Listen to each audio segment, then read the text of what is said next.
अम्बाला के आसपास बम, लोग पुलिस ने रेस्क्यू किया तरनतारन।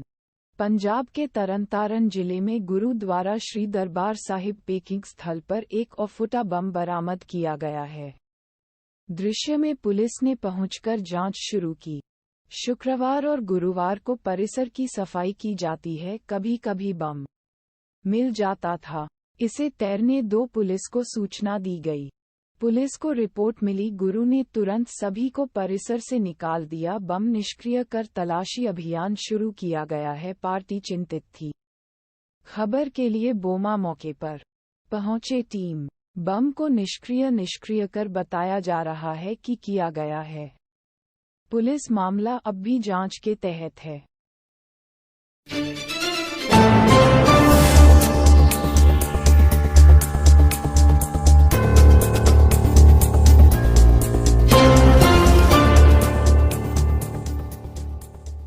केंद्र में सचिवालय स्तर पर आदान प्रदान। 12 IAS अधिकारियों के सचिव और सचिव पद पर भर्ती। नई दिल्ली। आज कैबिनेट की नियुक्ति समिति से सचिवालय स्तर पर टीम बदली है। 12 सचिव और सचिव के पद पर IAS अधिकारी भर्ती की अनुमति प्रदान की गई। ये 12 IAS अधिकारी अरुण सिंघल IAS अधुन में संस्कृति मंत्रालय अरुण भारत के राष्ट्रीय अभिलेखागार महानिदेशक नियुक्त किया गया है। उनके सचिव स्तर दिए गए हैं। सिंगली उत्तर प्रांत संवर्ग 1987 बैच के IAS अधिकारी।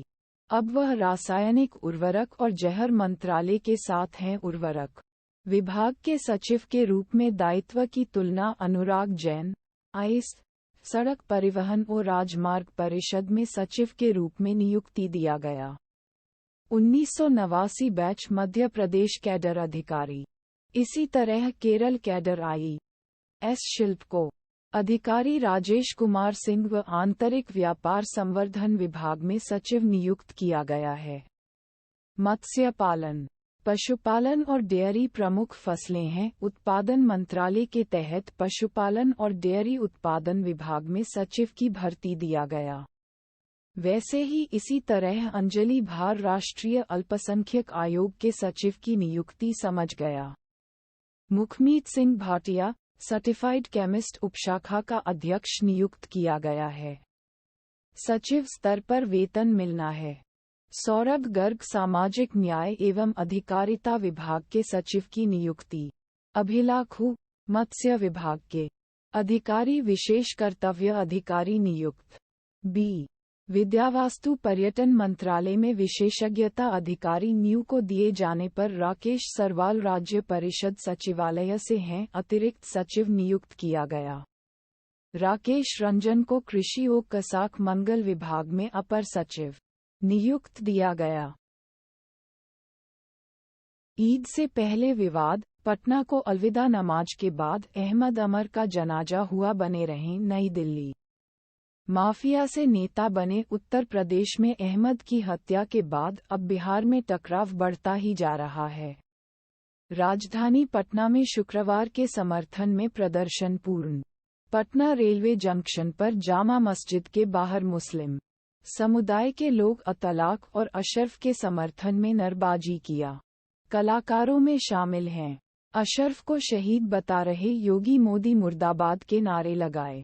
15 अप्रैल को रात में प्रयागराज में मेडिकल चेकअप के दौरान 3 बदमाशों और अशरफ की गोली मारकर हत्या कर दी गई। किया ईद से पहले बिहार में एक बड़ा विवाद खड़ा हो गया है। अहमद उत्तर प्रदेश का कुख्यात माफिया सरगना है। हत्या को लेकर विवाद है। शुक्रवार पटना जंक्शन पर अजीबोगरीब स्थिति बन गई है। जामा मस्जिद में जब अलविदा नमाज पाठ के बाद वह सड़क पर उतर गया। स्टेशन पर मस्जिद में नमाज के बाद मुस्लिम समुदाय के लोगों ने जुलूस को सड़कों पर निकाल दिया। प्रदर्शन किया। ये सभी अलग अहमद हैं। समर्थन में वह चिल्लाया। कलाकार अरक अशरफ और अरक हैं बेटा। असद शहीद हो गया और मृतक अमर है, वह चिल्लाता रहा। साथ ही प्रधानमंत्री नरेंद्र मोदी और यूपी के सीएम योगी आदित्यनाथ के खिलाफ नारेबाजी की। प्रदर्शन का नेतृत्व रेज गजनी ने किया। रुख अहमद नाम का शख्स अशरफ अहमद और असद अहमद की योजनाबद्ध हत्या कहा किया। ईथर पुलिस और मीडिया ने भी किया है। गजनबी ने कहा सरकारी और पुलिस ने उसे मार गिराया। इस कारण से पूरी दुनिया के मुसलमानों के बीच अहमद को शहीद के रूप में पहचाना गया है। एनसीपी में आंसू, पार्टी की बैठक में अजीत पवार की भागीदारी की कमी खबरों में है खाना दिया। नई दिल्ली, महाराष्ट्र में निकाय चुनाव से पहले राजनीति और दिलचस्प होती जा रही है। एक बार एनसीपी के अंदर माध्यमिक कंधाल वाटरशेड ये सामने आ रहा है। राकांपा मुखिया शरद पवार मुंबई में पार्टी के कार्यकर्ता हैं और शुक्रवार को पार्टी नेताओं के साथ बैठक की करूंगा, तो इस मीटिंग में शामिल हों राज्य में पार्टी के वरिष्ठ नेतृत्व के बीच पूर्व उप मुख्यमंत्री अजीत पवार का नाम गायब है। ये बड़ी राजनीतिक चर्चा का विषय बन गया है। वरिष्ठ विपक्षी नेता और पार्टी के नेता अध्यक्ष जयंती पटेल, सांसद प्रफुल्ल पटेल, छगन भुजबल, अनिल देशमुख और अदिति बीच पर बैठक में शामिल होंगे। यदि ऐसा है तो बिन बुलाए नेताओं की लिस्ट में अजित पवार का नाम नहीं। फिर उन्हें टीम में शामिल कर लिया गया। चर्चा शुरू हो गई है। हालांकि विवाद के बाद एनसीपी ने कहा, बैठकों के दौरान अजित पवार जरूरी होते हैं, बैठक के लिए फिर से उपस्थित होंगे, जो ये बहुत पहले तय हो चुका है। एनसीपी नेता इस पर अजित पवार ने भी टिप्पणी की है। पार्टी में घेरने की खबर आ रही है, खंडन किया। ये भी बहुत महत्वपूर्ण है, वह कार्यक्रम में शामिल होने वाले हैं जिससे वह बैठक में शामिल नहीं हो सके, कहा।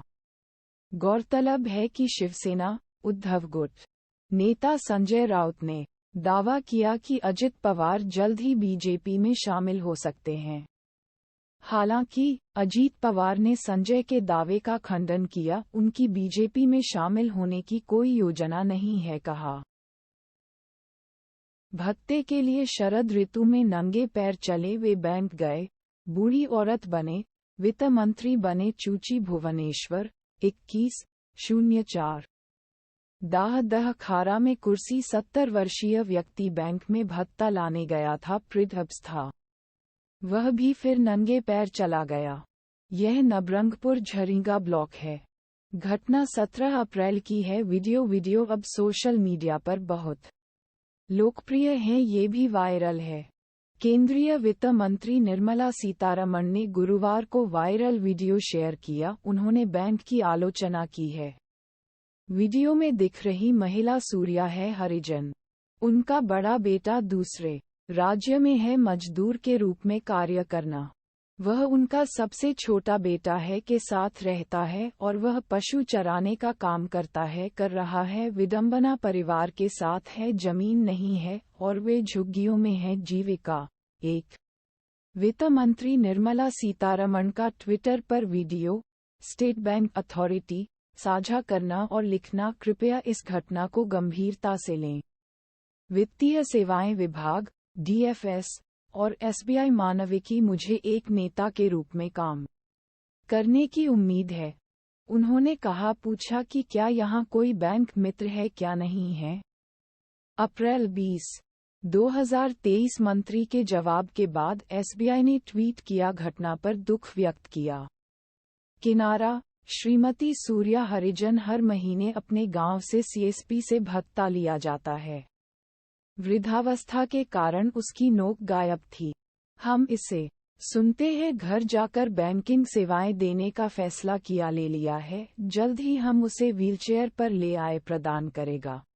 वह अपने परिजनों के साथ बैंक की झरेगा शाखा गया था। आया शाखा प्रबंधक तुरंत अपने खाते से पैसे उठाकर उसे दे दिए।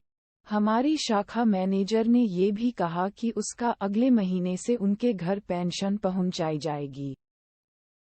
जम्मू में सेना के ट्रक में आतंकी हमले की घटना, 5 शहीद जवानों के नाम सेना जारी रखी। नई दिल्ली, 21/04 जम्मू और कश्मीर में गुरुवार आतंकवादी सेना ट्रक उसने ग्रेनेड फेंका, जिसमें 5 जवान शहीद। जम्बूर के कपड़ा क्षेत्र में यह आतंकी घटना गुरुवार दोपहर को हुई घटित। जब सेना ट्रक ये भीमबर स्ट्रीट और पंच के बीच था, यह आतंकी फौज के ट्रक के ऊपर उसने ग्रेनेड फेंका। इस हमले में 1 जवान मरा और 1 जवान लग गई। घायल जवान को तत्काल उन्हें नजदीकी अस्पताल में भर्ती कराया गया था। जानकारी के मुताबिक इनमें से 3 आतंकी हमले हैं, 4 आतंकी शामिल थे। वे हैं जावानीज को गुमराह करने के लिए लगातार फायरिंग की दौड़ा। ये जावन अन्य जावनों के लिए है, वे भोजन और पानी ले जा रहे थे। इस दौरान आतंकियों ने हमला किया। हालांकि सेना ने शहीद का नाम जारी किया है। शहीद 5 युवकों में 5 युवक हैं, 1 ओडिशा का जवानी जबकि 1 पंजाब का है। शहीद जवानों में हवलदार भी हैं मनदीप सिंह, लांस नायक दीक्षित विशाल, लांस नायक कुलवंत सिंह। सिपाही हरिकिशन शेरों और सिपाहियों के नामों में शेर शामिल हैं। ये सभी जावानीस राष्ट्रीय राइफलें हैं, यूनिट से जुड़ा हुआ था। आतंकवाद विरोधी उन्हें अभियान के लिए लगाया गया है पूर्ण। 1 हवलदार मनदीप सिंह ग्राम, चाणकोयन काकन तहसील, पाइक जिला लुधियाना, पंजाब राज्य। 2 कांस्टेबल हरिकिशन सिंह ग्राम, तलवंडी का जन्म तहसील, बटाला जिला, गुरदासपुर राज्य, पंजाब। 3 लांस नायक कुलवंत सिंह ग्राम, चारिक तहसील, मोगा जिला, मोगा राज्य, पंजाब। 4 सिपाही सेवा सिंह ग्राम, बागा तहसील, तलवंडी साबो जिला, भटिंडा, पंजाब राज्य। 5 लांस नायक दीक्षा विशाल ग्राम, अलगुम खड़ायत तहसील, सत्यवादी जिला, पुरी, ओडिशा राज्य। Audio Jungle.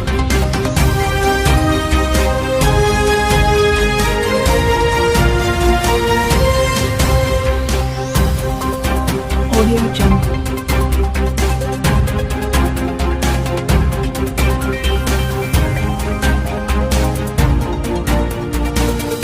Audio Jungle.